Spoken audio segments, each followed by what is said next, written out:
Pada materi kemagnetan di sini, saya akan membahas suatu alat yang disebut spektrometer massa. Spektrometer massa merupakan suatu alat yang berfungsi untuk mengidentifikasi atom atau molekul yang belum diketahui melalui perbandingan muatan listrik dengan massa atom tersebut. Partikelnya itu bisa atom ataupun bisa molekul. Jadi, sebenarnya spektrometer massa ini adalah alat yang digunakan untuk mencari perbandingan antara Q dan M dari suatu partikel, bisa atom maupun molekul. Prinsip kerja dari spektrometer massa ialah memanfaatkan gaya listrik dan gaya magnet. Mari kita lihat pada video. Di sini dijelaskan prinsip kerjanya. Yang pertama yaitu partikel dimuati secara listrik, lalu melewati alat yang digunakan untuk menyeleksi kecepatannya. Partikel akan dibuat memiliki kecepatan, lalu kecepatannya akan diseleksi dan hanya kecepatan tertentu yang bisa memasuki ruang vakum. Yang dimana ruang vakum nantinya ada pengaruh medan magnet yang homogen sehingga medan magnet melewati lintasan itu akan berbelok. Dengan mengukur jari-jari lintasan partikel, maka perbandingan muatan listrik dan massa partikel dapat diketahui. Jadi, kalau misalnya dengan metode pemuatan partikel atau muatan atom atau pemuatan molekul, jadi mengionisasi atom-atom molekul. Jadi, kita bisa mengetahui massa atom atau suatu molekul. Nah, berikutnya, jika massa atom dapat dihitung, maka laju ion harus diketahui terlebih dahulu. Jadi, bagaimana cara menentukan laju ion? Di sini kita akan menggunakan selektor kecepatan, di mana selektor kecepatan ini memanfaatkan gaya listrik dan gaya magnet. Lalu mekanismenya seperti apa sih? Jadi, di sini suatu ruang yang mengandung dua medan tersebut. Partikel bermuatan ditembakkan masuk ke dalam ruangan yang dimana bagian atas bertuliskan positif dan bagian bawah ialah negatif. Dalam ruangan ini dimuati secara listrik. Di sini terdapat satu celah kecil di mana hanya partikel-partikel tertentu yang bisa lewat celah tersebut. Jadi, di sini kita misalkan ada partikel yang arahnya menembus masuk ke dalam. Nah, medan magnet ini akan memberikan dan menimbulkan gaya kepada muatan listrik dari partikel tersebut yang disimbolkan sebagai Q atau muatan. Arah gaya magnet tentu saja itu adalah arah dari kecepatan dikali dengan medan magnet. Di sini dapat kita lihat antara kecepatan dan medan magnet saling tegak lurus. Satunya kecepatan bergerak ke arah kanan, sedangkan medan magnetnya menembus masuk ke dalam bidang. Jadi, mereka saling tegak lurus. Dalam selektor kecepatan, medan listrik dan medan magnet menarik partikel dalam arah berlawanan. Hanya partikel yang ditarik dalam arah berlawanan dengan gaya yang sama besar yang bergerak dalam garis lurus. Jadi, agar lintasan partikel lurus, maka harus terpenuhi gaya yang dilakukan medan listrik sama dengan gaya yang dilakukan medan magnet, di mana Q atau muatan dikali medan listrik sama dengan Q atau muatan dikali kecepatan dikali medan magnet.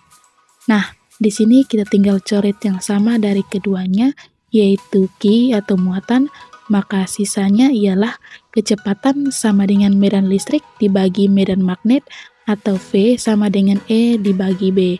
Jadi, hanya partikel dengan laju kecepatan sama dengan medan listrik dibagi dengan medan magnetlah yang memiliki lintasan yang lurus. Partikel dengan laju besar atau lebih kecil dari kecepatan sama dengan medan listrik dibagi dengan medan magnet mengalami pembelokan. Materi kemagnetan selanjutnya ialah siklotron. Siklotron merupakan alat yang mempercepat partikel bermuatan dalam lintasan lingkaran. Siklotron yang pertama kali dibuat ialah siklotron elektron. Prinsip kerja dari siklotron yaitu dalam medan listrik partikel bermuatan akan dipercepat, sedangkan partikel bermuatan yang bergerak dalam medan magnet akan dibelokkan dan bergerak membentuk lingkaran. Lalu, bagaimana cara kerja siklotron? Siklotron dibuat dari dua elektroda berongga berbentuk D yang mempercepat partikel yang saling berhadapan dan ada celah kecil di antara kedua elektroda tersebut. Medan magnet digunakan untuk membengkokkan jalur partikel sehingga elektroda yang sama digunakan berulang kali untuk mempercepat partikel. Partikel-partikel tersebut mulai dari pusat sumber ion dan bergerak keluar dalam jalur spiral seiring dengan peningkatan kecepatannya. Tegangan AC dengan masing-masing elektroda suplai terhubung ke D yang sesuai menciptakan medan listrik di antara D. Percepatan hanya terjadi ketika partikel berada di antara D karena medan listrik di dalam D adalah 0. Waktu yang dihabiskan di dalam setiap D adalah konstan karena kecepatan dan jari-jari bertambah seiring spiral partikel keluar karena R sebanding dengan V. AC membalik polaritas, menyebabkan medan listrik berubah arah. Hal ini memungkinkan partikel untuk berakselerasi ke arah pergerakannya ketika mencapai celah. Partikel bergerak dalam bentuk spiral karena medan magnet menghasilkan gaya pada partikel yang tegak lurus terhadap kecepatan partikel, sehingga merupakan gaya sentripetal dan partikel tersebut melakukan gerak melingkar. Agar lebih mudah dipahami, kita bayangkan siklotron sebagai komedi putar raksasa untuk partikel bermuatan seperti proton atau deuteron. Di dalam komedi putar ini, ada beberapa hal penting yang membuat partikel semakin lama semakin kencang. Seperti magnet pada komedi putar, medan magnet di dalam siklotron membelokkan partikel membuat mereka berputar. Semakin kuat medan magnetnya, semakin kencang partikel berputar. Di dalam siklotron ada dua plat elektroda berbentuk D atau disebut D yang bermuatan listrik. Ketika partikel melewati celah di antara D, mereka mendapat dorongan karena perbedaan muatan. Semakin besar perbedaan muatan, semakin kencang dorongan yang didapat partikel. Agar dorongan dari plat elektroda selalu membantu partikel berputar lebih kencang, frekuensi perubahan muatan plat harus sesuai dengan kecepatan putaran partikel. Bayangkan seperti mendorong ayunan. Dorongan harus diberikan pada waktu yang tepat agar ayunan semakin tinggi. Seiring dengan semakin kencangnya putaran, partikel bergerak dalam lintasan spiral yang semakin keluar. Hal ini karena gaya magnet yang membelokkan partikel semakin kuat saat partikel mendekati tepi komedi putar. Setelah mencapai energi kinetik yang diinginkan, partikel diarahkan keluar dari siklotron melalui jendela tipis. Partikel ini biasa digunakan untuk berbagai penelitian, baik pengobatan medis atau aplikasi industri. Dapat kita simpulkan bahwa siklotron menggunakan kombinasi medan magnet dan plat elektroda yang bermuatan untuk mempercepat partikel bermuatan hingga mencapai energi kinetik yang tinggi. Prinsip kerjanya seperti komedi putar raksasa yang mendorong partikel untuk berputar semakin kencang dan bergerak dalam lintasan spiral. Materi kemagnetan selanjutnya ialah efek Hall. Efek Hall adalah fenomena di mana tegangan listrik disebut tegangan Hall muncul pada bahan konduktor ketika arus listrik mengalir di dalamnya dan dipengaruhi oleh medan magnet. Tegangan Hall tegak lurus terhadap arus listrik dan arah medan magnet, di mana muatan positif dan negatif mengalami pembelokan dalam arah berlawanan. Lalu bagaimana efek Hall terjadi? Bayangkan aliran elektron pembawa muatan sebagai arus listrik yang mengalir melalui konduktor. Ketika konduktor di bawah pengaruh medan magnet, gaya magnet menolak elektron membelokkan jalurnya. Elektron yang terbelokkan akan menumpuk di satu sisi konduktor, menciptakan kelebihan muatan negatif. Di sisi lain konduktor akan terjadi kekurangan muatan negatif menghasilkan kelebihan muatan positif. Perbedaan muatan ini menghasilkan medan listrik yang tegak lurus terhadap arus listrik dan arah medan magnet. Medan listrik inilah yang disebut tegangan Hall. Baik, saya akan melanjutkan penjelasan dari teman saya, yaitu saya akan menjelaskan tentang Bremsstrahlung atau frekuensi elektromagnetik yang dipindahkan. Sudah kalian ketahui apa itu Bremsstrahlung? Bremsstrahlung adalah partikel bermuatan listrik yang memiliki percepatan atau perlambatan memancarkan gelombang elektromagnetik. Misalkan elektron dipercepat dengan beda potensial beberapa puluh ribu volt.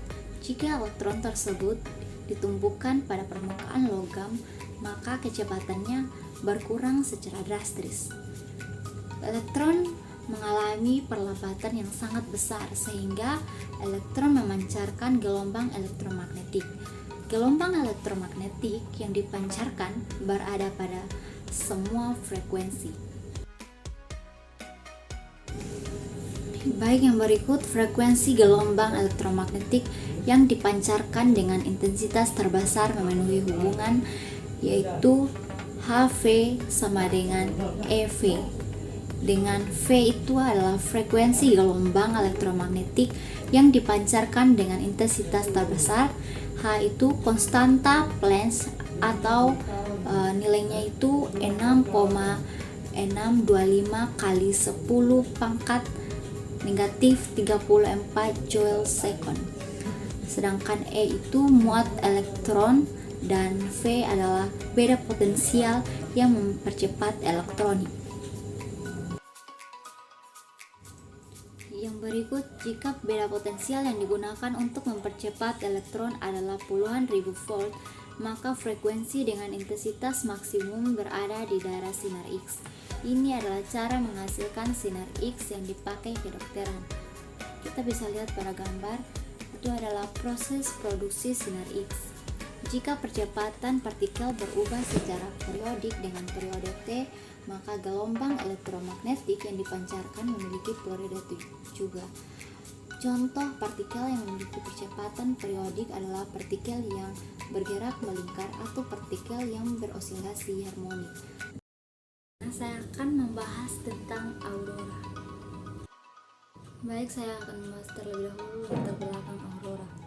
Atmosfer adalah lapisan udara yang menyelimuti bumi secara menyeluruh. Di dalam atmosfer terjadi beberapa peristiwa, salah satunya adalah aurora.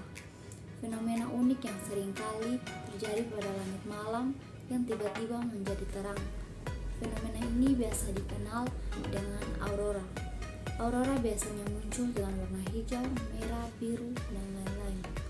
Aurora sering tampak pada ketinggian hampir 1000 km, merupakan pemandangan yang menakjubkan di langit bumi. Aurora dapat dilihat sangat jelas di daerah kutub dan sekitarnya, terutama pada garis lintang 67 utara dan selatan. Aurora sering terjadi pada waktu yang sama, baik di utara maupun di selatan. Aurora ada dua jenis, aurora borealis yang terlihat di belahan bumi utara dan aurora australis yang terlihat di belahan bumi selatan. Berikutnya definisi aurora. Harlan T. Stetson mengungkapkan dalam tulisannya tentang atmosfer bahwa fenomena aurora disebabkan oleh radiasi dan hantaran ruang angkasa terhadap atom-atom atmosfer bagian atas yang menyebabkan terjadinya gangguan-gangguan magnetik atau listrik. Hal ini terjadi ketika letusan-letusan di matahari berada pada tingkat maksimumnya. Sebagai akibatnya, partikel-partikel bermuatan elektron, proton, dan atom yang terionisasi bergerak sepanjang garis gaya medan magnetik bumi. Berikutnya, proses terbentuknya aurora. Aurora terjadi akibat atom-atom yang bertumbukan dengan partikel-partikel bermuatan, terutama elektron dan proton yang berasal dari matahari. Partikel-partikel tersebut terlempar dengan kecepatan lebih dari 500 mil per detik dan terhisap medan magnet bumi di sekitar kutub utara dan selatan. Warna-warna yang dihasilkan disebabkan benturan partikel dan molekul atau atom yang berbeda. Misalnya, aurora hijau terjadi akibat benturan partikel elektron dengan molekul nitrogen. Aurora merah terjadi akibat benturan partikel elektron dengan atom oksigen. Berikutnya proses terbentuknya aurora. Kita bisa lihat pada gambar. Baik, yang pertama itu proses terjadinya angin matahari dimulai dengan terbentuknya sunspot yang menciptakan medan magnet. Karena kekuatan sudah tak sanggup lagi menahan tekanan arus, maka ia akan jebol. Jebolnya sunspot ini akan memuntahkan kandungan energi yang disalurkan sebagai arus proton atau elektron. Nomor yang kedua itu angin matahari ditunjukkan pada garis kuning, sedang medan magnet bumi ditunjukkan pada garis biru. Dan gambar yang ketiga itu interaksi antara angin matahari dengan medan magnet bumi. Sebagian partikel matahari tertarik menuju kutub. Berikutnya, apakah aurora juga terjadi di planet lain? Tentu saja aurora juga terjadi pada planet lain dalam tata surya, misalnya planet Uranus dan Neptunus. Jupiter dan Saturnus memiliki medan magnet yang lebih kuat dari bumi dan memiliki sabuk radiasi yang besar. Dilansir Space Daily, Rabu 18 April 2012, fenomena aurora tersebut tertangkap melalui pengamatan dari Hubble Space Telescope. Penampakan aurora itu menunjukkan kilauan cahaya yang muncul namun tidak berlangsung lama. Cahaya tersebut berbeda seperti fenomena aurora yang terjadi di planet bumi. Yang berikutnya pengaruh aurora. Pengaruh proton-proton yang bertumbukan dengan atom di atmosfer dapat mengganggu penerimaan radio, televisi, dan telegram. Hal ini disebabkan karena saat titik-titik di atmosfer terganggu oleh proton di matahari, atmosfer tidak lagi menahan sinyal dan memantulkannya ke bumi. Sinyal tersebut justru diteruskan ke luar angkasa. Akibatnya tidak ada sinyal yang diterima televisi, radio, atau telegram. Partikel yang bermuatan dalam angin matahari, magnetometer, dan ionosfer membawa aliran listrik berskala besar. Jika aliran ini berubah di dekat bumi, dapat menyebabkan kerusakan pada layanan listrik. Sekian penjelasan dari kami. Semoga video ini dapat bermanfaat bagi kita semua. Terima kasih.